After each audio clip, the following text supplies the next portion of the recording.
From Washington, this is VOA News.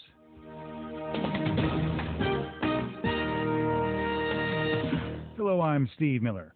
Lebanese Prime Minister Saad Hariri announced his resignation Saturday after delivering a blistering attack on Iran and its proxy militia, Hezbollah, both in Lebanon and across the region.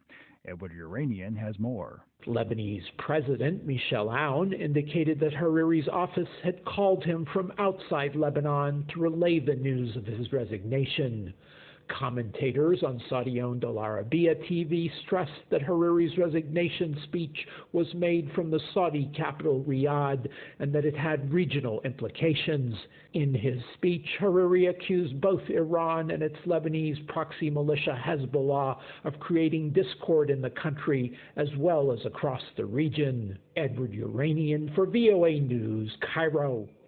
A sea of umbrellas lined the streets of Bilbao Saturday as hundreds protested against Spanish direct rule in Catalonia and the imprisonment of the 9 members of ousted President Carlos Puigdemont's sacked cabinet on Thursday.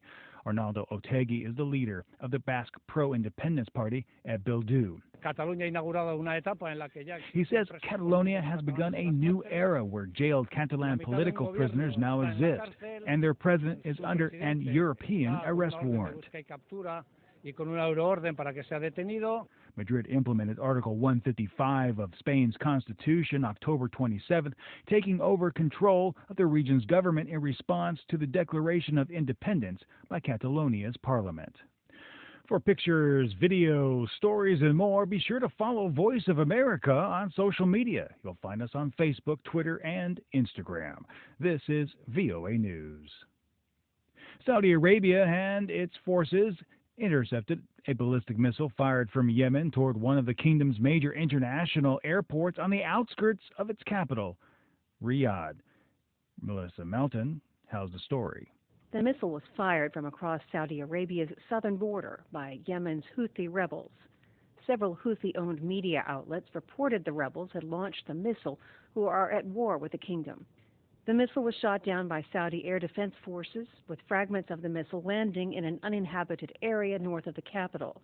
Saudi Arabia's Civil Aviation Authority said the missile did not cause any damage to the King Khalid International Airport and that flights were not disrupted. This is the first time that a Houthi missile has come this close to a heavily populated area, and it appears to be the farthest that such a missile has reached inside Saudi Arabia. Marissa Melton, VOA News. The World Health Organization says an outbreak of pneumonic plague in Madagascar appears to be slowing. Lisa Schlein reports from Geneva. The normal plague season of September to April causes about 400 cases of the disease. But this year, the WHO says more than 1,800 suspected cases, resulting in 127 deaths, were reported in the 3-month period from August through late October.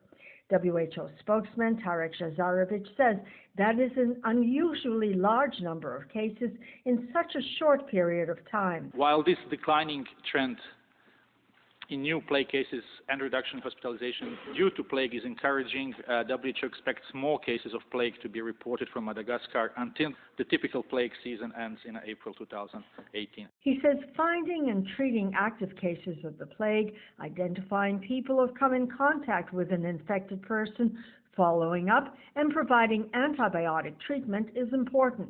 Lisa Schlein for VOA News, Geneva. China passed a new law in September mandating up to 15 days in police detention for those who mocked the national anthem. The law also covered Hong Kong and Macau, but was not immediately given a legal basis for enforcement. However, the national anthem law has now been included in an annex of Hong Kong and Macau's basic law, or mini-constitution.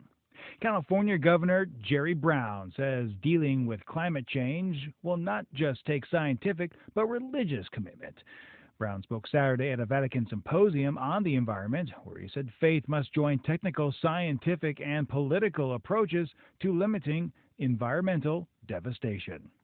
For additional stories as well as in-depth coverage, visit voanews.com. From Washington, I'm Steve Miller. That's the latest world news from VOA.